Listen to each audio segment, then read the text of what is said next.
Assalamualaikum warahmatullahi wabarakatuh. Alhamdulillahirabbil alamin wassalatu wassalamu ala asrofil anbiya'i wal mursalin wa ala alihi wa ashabil ajmain. Amma ba'du. Hadirin salat tarawih yang insyaallah dirahmati Allah Subhanahu wa taala. Bersyukur kepada Allah karena pada hari ini bersama-sama kita bisa melangkahkan kaki, mengayunkan tangan, menggerakkan badan, hadir di tempat yang mulia ini dalam acara yang mulia. Semoga hadirnya kita di sini menjadi isyarah bahwa nanti kita akan berkumpul di yaumil qiyamah nanti, di surga nanti. Amin ya rabbal alamin. Salawat serta salam senantiasa tercurah kepada junjungan kita Nabi besar Muhammad sallallahu alaihi wasallam beserta keluarganya, para sahabatnya, dan para pengikut-pengikutnya yang senantiasa menjalankan sunnah-sunnahnya hingga yaumil qiyamah. Semoga kita termasuk di dalamnya. Amin ya rabbal alamin.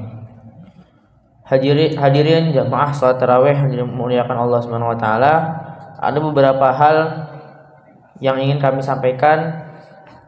Pertama, yang bertindak sebagai imam salat tarawih pada malam hari ini akan dipimpin oleh saudara Muhammad Panji Yuno, dan penceramah tarawih akan disampaikan oleh Bapak Ustadz Dr. Hades Asluha MA dengan tema kondisi umat di akhir zaman. Dan alhamdulillah beliau telah hadir di tengah-tengah kita. Kemudian perlu kami informasikan bahwasanya penerimaan infak pada tanggal 29 Maret sebesar Rp13.799.000. Pengeluaran infak pada tanggal 29 Maret sebesar Rp1.124.600, sehingga jumlah infak Ramadan hingga hari ini berjumlah Rp14.545.000. Semoga kepada para donatur dan seluruh kaum muslimin yang telah mengisikan sebagian hartanya di jalan Allah, mudah-mudahan diberikan balasan yang sebaik-baiknya. Amin ya rabbal alamin. Selanjutnya, bila jamaah sekalian ingin beriktikaf, bisa mengisi list yang telah disediakan. Dan kami juga menyediakan makanan untuk sahur. Mungkin ini yang dapat kami sampaikan, kurang lebihnya mohon maaf. Dan selanjutnya kepada Ustadz, waktu dan tempat kami persilahkan. Wassalamualaikum warahmatullahi wabarakatuh. Assalamualaikum warahmatullahi wabarakatuh.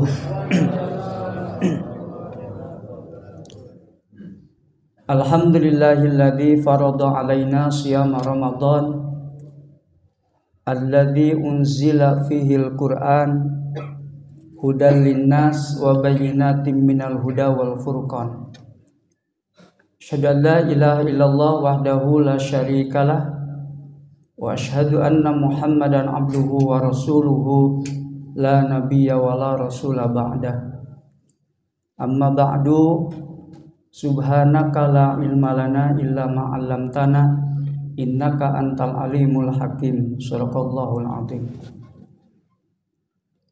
Ma'asyiral muslimin rahimani rahimakumullah, para shaimin shaimat jamaah salat tarawih yang insyaallah kita sama-sama senantiasa dimuliakan oleh Allah Subhanahu wa taala. Amin ya Allah ya rabbal alamin. Aminnya kenceng enggak apa-apa sekarang, Pak. Udah lewat, Pak. Enggak usah takut-takut. Amin ya Allah ya rabbal alamin. Syukur alhamdulillah kita panjatkan kehadirat Allah Azza wa Jalla malam hari ini, insyaallah malam yang ke-21 bagi yang puasanya hari Selasa, 22 bagi yang puasanya hari Senin. Karena kemarin Muhammadiyah hari Senin, NU hari Selasa, Islam KTP langsung lebaran. Jadi enggak puasa dulu. Tapi insya Allah lebarannya nanti yang ngitung jangan suruh KPU, Pak. Khawatir 29 hari nanti ditambah 0. Jadi 290 hari enggak tamat-tamat puasanya. Jadi cukup yang menentukan adalah yang berkewenangan aja. Hadirin jamaah yang dimuliakan Allah Subhanahu wa taala, kondisi umat atau manusia di akhir zaman termaktub di dalam kitab Tajridus Sharih. Rasulullah sallallahu alaihi wasallam bersabda, "Sayati 'alan nasi zamanun." Akan datang suatu masa, suatu waktu, suatu saat yang menimpa kepada umatku, kepada manusia umumnya, khususnya umatku, kata Rasulullah, himmatuhum butunuhum, di mana kondisi masyarakat pada waktu itu himmatuhum butunuhum, cita-citanya itu, orientasinya itu hanya urusan perut. Apa aja nanti akan diukur dengan kepentingan perut. Termasuk milih pemimpin kemarin itu kan yang dilihat urusan perut. Sabodo teuing para ulama, para kiai memberikan guidance bahwa memilih pemimpin itu harus yang begini-begini. Datang aja serangan fajar nggak dianggap tuh. Karena urusan perut. Bahkan ibu-ibu di tempat saya itu lucu gitu. Kalau di sini insya Allah enggak beda maksudnya mungkin. Itu ibu-ibu tiap bulan dikasih oleh suaminya itu 1,5 juta. Maklum suaminya kerjanya serabutan. Dikasih 1 juta, 1,5 juta tiap bulan, ngomel sama suaminya. Cukup apa uang 1 juta? Pakai ini enggak cukup. Datang aja anggota dewan yang enggak jadi, dikasih 100.000, terima kasih katanya. Padahal 5 tahun. 5 tahun 100.000 terima kasih, tiap bulan 1,5 juta ngomel. Padahal kalau dihitung 100.000 dibagi 5, 20.000 setahun. 20.000 dibagi 12, 1.600 rupiah. 1.600 rupiah dibagi 30, 45 rupiah per hari. Terima kasih. Kalau dibilang otaknya di mana kan marah gitu kan. Kenapa itu? Karena urusan perut. Mau sekolah juga mikir nanti ngambil jurusan ini, nanti lulus kerja di sini enak kerjanya. Urusan perut. Semua diatur dengan urusan perut. Maka hari ini nggak perlu jadi pemimpin itu pinter-pinter banget. Yang jadi sekarang juga kan nggak pinter-pinter banget. Yang penting banyak duit. Urusan perut. Bil fulus lulus, bila fulus mampus. Laisal fulus ayyakuna mampus. Nggak punya duit itu nggak bisa. Tapi kan Ustadz, duit itu bukan segala-galanya. Benar, tapi segala-galanya harus pakai duit. Duit itu nggak bakalan dibawa mati. Tapi kalau nggak punya duit, hidup ini serasa mati. Maka di mana-mana duit, semua dihitung dengan duit. Satu kata Rasulullah. Yang kedua, yang akan menjadi sorotan masyarakat di akhir zaman itu wasyarafuhum mata'uhum. Kemuliaan seseorang itu nanti akan dilihat dari mata, dari hartanya. Kaya enggak dia? Kalau jadi orang miskin enggak dihargai. Dan ternyata hari ini terjadi. Bapak ke Jakarta dari kampung, setahun, 2 tahun, 3 tahun, 10 tahun, 20 tahun. Insya Allah Al-Quran hafal di luar kepala. Sholat tahajud tidak ketinggalan. Senin Kemis juga tidak ketinggalan. Tapi rumah masih ngontrak. Pasti masyarakat bilang, Bapak ini enggak sukses di Jakarta. Mengapa? Karena mengukur kesuksesan itu dari materi. Setahun, 2 tahun rumahnya nambah. Rumahnya bertingkat, kendaraannya mengkilat, istrinya nambah, perusahaannya nambah, jabatannya nambah. Orang bilang, Bapak ini sukses hidup di Jakarta. Sabodo teuing kata orang Bandung mah, uangnya hasil korupsi nggak masalah, yang penting hartanya banyak. Karena di Indonesia korupsi itu kalau sudah ketangkep. Kalau belum ketangkep walaupun makan harta negara bukan koruptor namanya. Kalau sudah ketangkep baru disebut korupsi. Terlalu lemas. Kalau menurut saya maling aja udah, nggak usah bilang korupsi. Ya kan? Kalau bilang korupsi seolah-olah masih bisa ketawa, masih bisa senyum, masih bisa jalan-jalan. Karena korupsi. Wasyarafuhum mata'hum. Nanti di akhir zaman itu kemuliaan seseorang itu akan diukur dengan harta tadi. Dan ini sudah terjadi di mana-mana. Mohon maaf, jadi ustadz kalau miskin nggak dianggap. Nerangin tentang zakat, kata masyarakatnya paling ustadz mau dikasih zakat. Jelasin tentang infak sedekah, tentang umroh haji, paling ustadz mau dibawa umroh sama haji. Gitu kan? Kenapa? Karena sekarang memang alamnya begitu. Dulu waktu zaman masih jadi kontraktor dan nggak dianggap jadi ustadz. Begitu rumahnya sudah nambah baru dianggap, mobilnya sudah nambah baru dianggap, bininya sudah nambah baru dianggap. Walaupun istri itu katanya cukup satu ya Pak. Setuju Pak ya? Ya, satu di Bandung, satu di Jakarta, satu di Bogor. Nggak usah banyak-banyak, satu aja udah cukup. Anak 2 cukup. Setuju Pak? Anak 2 cukup, setuju? Setuju? Enggak. Kalau saya setuju, karena 2 cukup, 3 lebih cukup, 4 baik, 5 lebih baik, 6, 7, 8, 9 istimewa. 10, 11 kamlau, 12, 13 summa kamlau, 14, 15 summa naudzubillah. Kebanyakan kasihan mamanya. Ya kan? Anak 2 pas-pasan. Ya kan? Goblok dua-duanya nggak ada pilihan.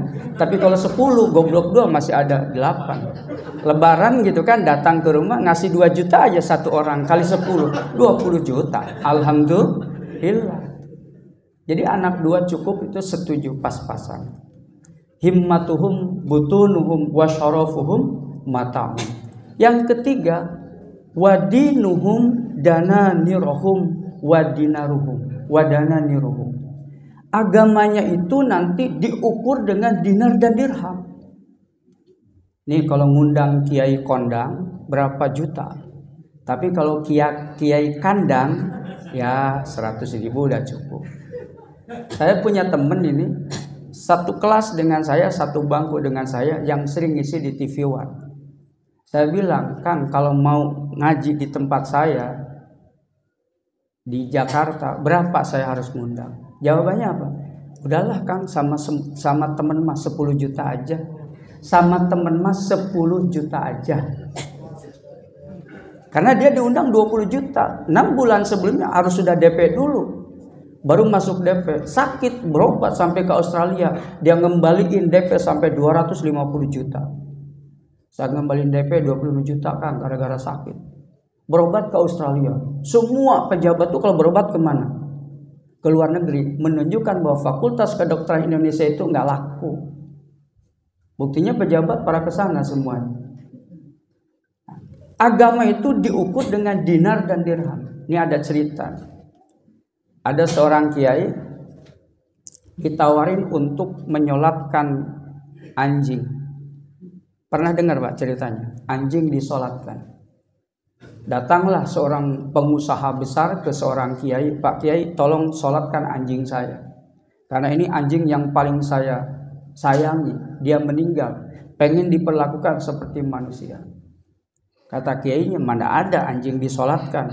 Dari zaman Firaun bujangan juga nggak pernah tuh anjing disolatkan. Akhirnya dia bilang, barang siapa yang bisa menyolatkan anjing saya kasih 1 miliar. Langsung begini telinganya tuh kiai itu, hidungnya begini, 1 miliar. Akhirnya karena melihat 1 miliar, beranilah dia nyolatin. Dicari dalilnya segala macam, bagaimana supaya bisa menyolatkan anjing itu. Kenapa? Karena 1 miliar. Disolatkanlah mayit itu sama kiai itu. Begitu disolatkan, diserang sama masyarakat. Kiai apaan itu? Nyolatin mayat anjing katanya. Nggak ada ceritanya dari situ. Kiai langsung naik mimbar. Mohon maaf bapak-bapak, ibu-ibu. Kenapa saya menyolatkan anjing ini? Karena anjing ini adalah keturunan Ashabul Kahfi, ahli surga. Masya Allah. Dicari dalilnya. Dalilnya dalilut namanya. Kalah dalil minta gelut gitu. Dicari dalilnya. Ini anjing Ashabul Kahfi, keturunan Ashabul Kahfi yang menjadi ahli surga. Maka saya berani menyolat karena ini bukan anjing sembarangan. Nah, akhirnya apa? Ternyata rusaknya agama itu bukan karena orang bodoh, tapi banyak rusaknya agama karena orang pinter. Mohon maaf, yang hari ini nyeleneh-nyeleneh itu kan gelarnya nggak tanggung-tanggung, ya nggak tanggung-tanggung. Orang pinter disebut. Tapi kenapa? Wadinuhum dananirohum wadananirohum. Yang terakhir, wa qiblatuhum nisa'uhum. Kata Rasulullah, nanti kiblatnya, orientasi kiblatnya itu adalah perempuan. Bagi laki-laki perempuan, bagi perempuan kekayaan. Sabodote yang suaminya mau usia berapa, mukanya kayak Semar gak masalah lah. Yang penting banyak duit, karena kesenangan yang dilihat.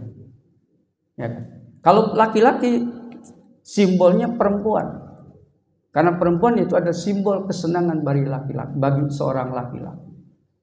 Inilah di akhir zaman itu akan begitu. Jadi mencari kesenangan. Kepala dibikin kaki, kaki dibikin kepala, keringat ke pantat, cari duit itu setiap hari dari pagi jedul sampai sore jedul, lupa kesehatan. Mencari duit. Setelah duit banyak, sakit melulu, berobat, habis lagi duitnya. Waktu muda habis dipakai mencari duit sampai lupa kesehatannya. Setelah tua sakit sampai habis kekayaannya dipakai untuk membeli kesehatan. Kenapa tidak diawet-awet aja? Ini prediksi Rasulullah SAW di akhir zaman akan seperti itu. Nampaknya hari ini sudah terjadi. Mudah-mudahan kita yang hadir pada kesempatan kali ini Allah selamatkan dari hiruk pikuk akhir zaman, sehingga kelak kita mendapatkan ridha Allah Subhanahu wa taala. Ini saja yang bisa disampaikan. Mohon maaf apabila ada kekurangan. Assalamualaikum warahmatullahi wabarakatuh.